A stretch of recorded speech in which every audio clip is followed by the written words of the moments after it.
어, 여러분, 안녕하십니까. 이재명 더불어민주당 대선 후보가 국민의힘도 특검 대상으로 삼겠다. 이렇게 말을 해서 지금 충격을 던져주고 있습니다. 이재명 후보가 이렇게 말했습니다. JTBC 유튜브에 출연을 했는데요.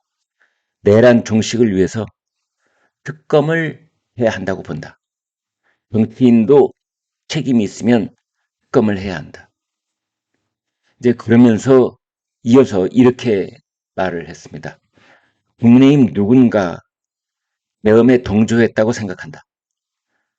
철저히 조사해서 쿠데타를 막아야 할 사람들이 계엄 해제를 방해했다. 이건 엄정하게 규명해서 처벌해야 한다. 라고 말했습니다. 그러니까 이재명 후보가 국민의힘 의원들을 내란으로 처벌하겠다. 이 말을 한 겁니다. 여러분, 이 말을 왜 했을까요?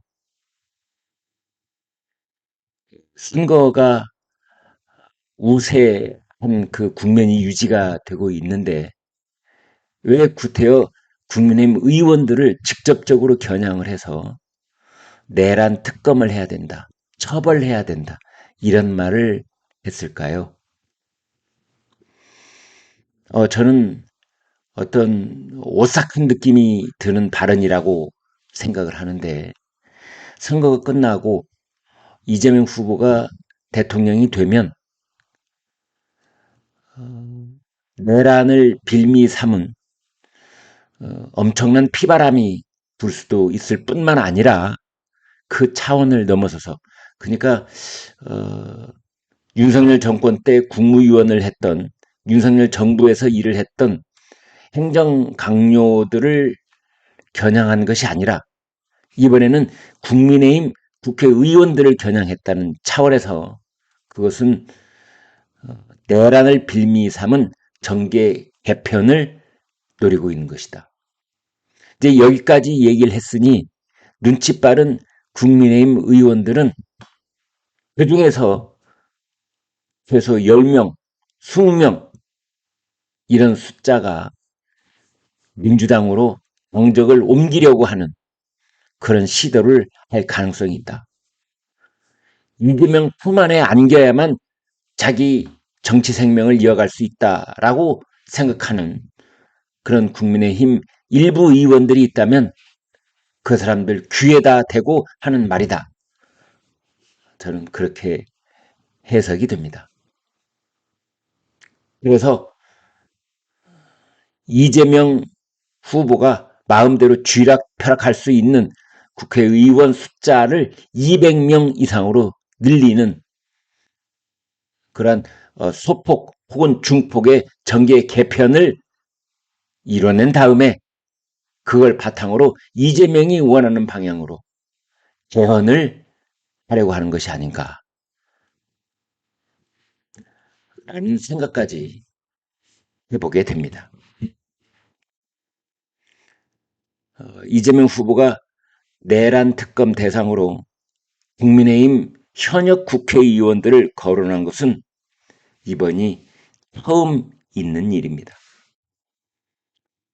그동안 이재명 후보는 내란 종식 구호를 앞세우면서도 그러면서도 정치 보복이라는 역공을 받을까 그것을 우려해서 특검에 대해서는 구체적으로 발언을 절제해 왔습니다. 그런데 이제 막바지에 이르러 발언 수위를 높이고 있는 겁니다. 이렇게 발언 수위를 한껏 높인 것은 공기적으로 봤을 때는 지금 최근 쏟아지고 있는 이재명 후보 아들의 음란 패설 그것으로 인한 유권자들의 시선이 분산되는 것을 막아보려고 하는 것 아닌가 이런 생각을 하지 않을 수가 없는 겁니다. 또 하나는 이번 대선이 지난 비상계엄 심판에 있다는 점을 다시 환기시키려는 그런 의도를 가지고 있다. 이렇게 볼 수 있겠습니다. 김문수 후보는 이른바 유시민 맹언 그리고 이재명 후보 아들의 음담 패설, 음란 표현 여기에 집중하는 모습입니다. 김문수 후보는 충북 제천시 유세에서 배우자 설란영 여사에 대한 유시민 전 이사장 발언과 관련해서 유 씨가 말한 이야기는 우리 사회를 학력 같은 것으로 계급을 만들고 사람을 판단하는 것이다 라면서 입으로 자기 인격을 파괴하고 남을 파괴하는 것이 정치는 아니라고 생각한다. 네, 김문수 후보는 참 점잖습니다. 네, 점잖습니다.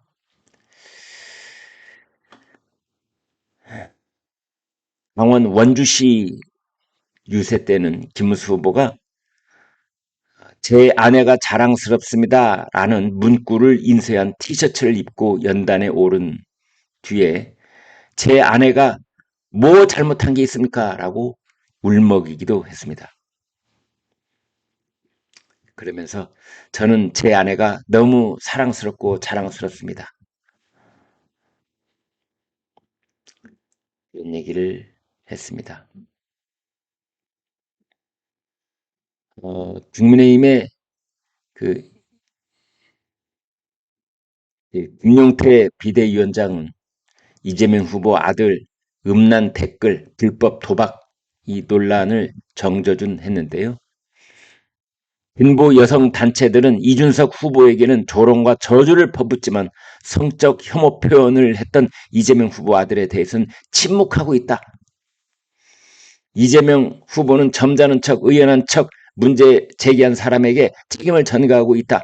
이렇게 말했습니다. 국민의힘은 이재명 후보 아들 도박 자금 2억 3천만 원 훌쳐 증여세 포탈 혐의 이런 것에 대해서 국세청에 조사를 요청할 예정입니다.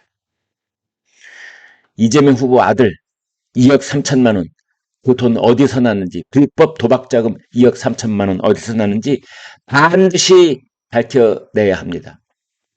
은행에서 대출을 받았는지, 남의 돈을 훔쳤는지, 아니면 그 집안에는 뭐 5만 원짜리 현금 다발이 여기저기 돌아다녀서 아무나 주워다 갔다가 불법 도박 자금을 해도 그게 2억 원이 넘는 돈들이 그렇게 집안에는 있는 건지, 아니면 이재명 후보 아들의 부모인 이재명 그리고 엄마인 김혜경 여사가 아들에게 그 돈을 줬는지, 그래서 잉여세 포탈을 했는지 이거 밝혀야 합니다. 제가 아는 어떤 시인이 여성 시인입니다. 이런 말을 본 적이 있습니다. 우리가 흔히 사람 만나면 서로 나이를 잘 모르거나 이럴 때 이렇게 간접적으로 나이를 짐작하려고 혹시 몇 학번이십니까? 이렇게 물어봅니다. 저는 77학번인데요. 이제 연대가 비슷해 보이면 혹시 몇 학번이십니까? 이렇게 물어봤다가 75학번입니다. 그러면 나보다 2살쯤 위인 분이구나 이렇게 생각하고 저는 80학번입니다. 그러면 나보다는 약간 후배가 되는 분이구나 이제 이렇게 짐작을 하는데 여기에 대해서 제가 아는 여성 시인이 이렇게 말했습니다. 학번 물어보지 마라. 학번 물어보지 마라. 우리 주변에는 학번 없는 사람이 꽤 있다. 이 기가 막힌 말입니다. 어떤 시인은 연탄재 함부로 차지 마라. 너는 연탄재처럼 다른 사람을 위해서 뜨거워 본 적이 있느냐 뭐 이래가지고 참 많은 감동을 준 적이 있는데 이런 여성 시인은 학번 물어보지 마라. 제가 깜짝 놀란 적이 있습니다. 제 군대에 가서 저희 소대원이 이제 31명이었는데 그 중에서 대학을 다니다가 또는 대학을 졸업하고 온 사람이 불과 몇 사람 안 됐었습니다. 그게 제가 군대를 대학을 졸업하고 1980년, 81년에 군대를 갔었는데요. 그때만 해도 제가 전방 부대 이 소대에 있었는데 30명 중에 군대 갔다 온 대학에 있거나 대학을 졸업한 사람이 불과 5명도 안 됐습니다. 중학교 졸업만 하신 분들도 있었습니다. 설란영 여사는 저보다 조금 위이긴 하지만 한 서너 살 위인 것 같은데요. 그 시절에는 다 제가 아는 어떤 분도 지금 방송통신대학에서 열심히 공부하고 계시는 분도 있습니다. 이렇게 유시민 씨가 한 이야기를 들어보면 참, 이 사람 혹은 이 사람하고 비슷한 생각을 가지고 있는 그들의 인식이 이렇게 거열하다고 할까요? 정말 충격을 금치 못했었습니다. 여러분, 여기서 제가 모니터 하나 보여드리겠습니다. 미리 보는 운명의 밤, 대선 적중률 9발 8중 이렇게 돼 있는데요. 16대, 17대, 18대, 19대, 20대 5번의 대통령 선거에서 그 방송사 출구조사 있잖아요. 그것이 정확하게 맞췄습니다. 예.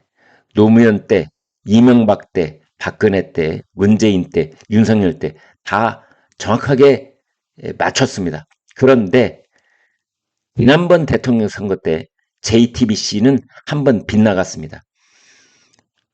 그때 JTBC는 이재명 득표율이 높은 것으로 그렇게 출구 조사를 했었습니다. 내용 한번 볼까요?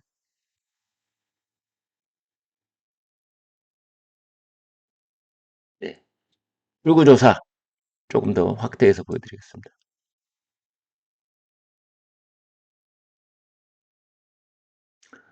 출구 조사 이렇게 되어 있는데 16대 KBS, MBC, SBS 따로따로 했죠. 다 노무현이 앞서는 것으로 그렇게 조사가 됐는데 실제 득표율도 비슷했습니다. 17대 KBS, MBC 함께하고 SBS 따로 했는데 그때도 이명박 큰 차이로 정동영 후보를 앞서는 것으로 되어 있었는데 그때도 뭐 비슷하게 나왔습니다. 18대 때 역시 박근혜, 문재인 붙었는데 그 결과 출구조사와 실제 득표율이 근사하게 접근을 했습니다. 19대 때 문재인, 홍준표 역시 격차가 출구조사랑 비슷하게 나왔습니다. 지난번 대통령 선거 20대 때 지상파 3사 윤석열, 이재명, 윤석열 후보가 앞서는 것으로 0.6%포인트 앞서는 것으로 나왔는데 실제 0.73%포인트니까 비슷했다고 볼 수가 있는데 JTBC만 거꾸로 조사를 해서 틀린 그런 경우가 있었습니다. 출구조사 이번에는 어떻게 될지 한번 관심을 갖고 볼 일입니다. 그런데 어제 이제 사전 투표가 끝났지 않습니까? 5월 29일, 30일 이틀간 했던 사전 투표가 끝났는데 최종 사전 투표율이 34.7. 이것은 지난번 윤석열 대통령이 당선됐던 때보다 투표율이 낮았습니다. 처음에는 사전 투표율이 뭐 이렇게 높네. 지난 대선 때보다 높네. 5월 29일 그랬었잖아요. 그런데 그 뒤로 발길이 뜸해져서 사전 투표율이 뚝 떨어졌습니다. 그래서 지난 대선보다 낮았습니다. 한마디로 말하면 서고동저, 서고동저. 전라도 지역은 사전투표율이 굉장히 높고 경상북도 쪽은 굉장히 낮았습니다. 이걸 놓고 진보는 결집하고 보수는 망설이고 있다. 뭐 이렇게 이야기를 하는데 저는 그렇게 보지 않습니다. 이번에야말로 보수 쪽이 6월 3일 본투표에 결집을 하기 위해서 때를 노리고 있다. 저는 그렇게 봅니다. 그래서 이제 대통령 본투표 사흘 남았습니다. 아무튼 이 사전투표 상승 추세가 꺾여서 이게 판세에 어떤 영향을 줄지 주목을 하고 있는데 선거관리위원회 부실 관리가 지금 여기저기 보물처럼 터져나오고 있지 않습니까? 투표용지를 들고 밥을 먹으러 가지를 않나, 대리 투표를 하지를 않나. 봉투를 열어보니까 그 안에 이미 기표된 용지가 나오지를 않나. 이런 상황 속에서 그 5개 당이 이준석 후보 의원 제명안을 발의를 했습니다. 아무튼 사전 투표가 지난 대선보다 늦었다는 것은 보수 진영이 지금 은인자중하고 있다가 최후의 결집을 하려는 그런 추세를 보이는 것이 아닌가. 그래서 이재명 후보 캠프 쪽보다는 김문수 후보 캠프 쪽이 이러한 것에 사뭇 고무되어 있다. 마지막 막판 뒤집기에 대한 희망을 갖고 있는 것으로 그렇게 보입니다. 여러분, 고맙습니다.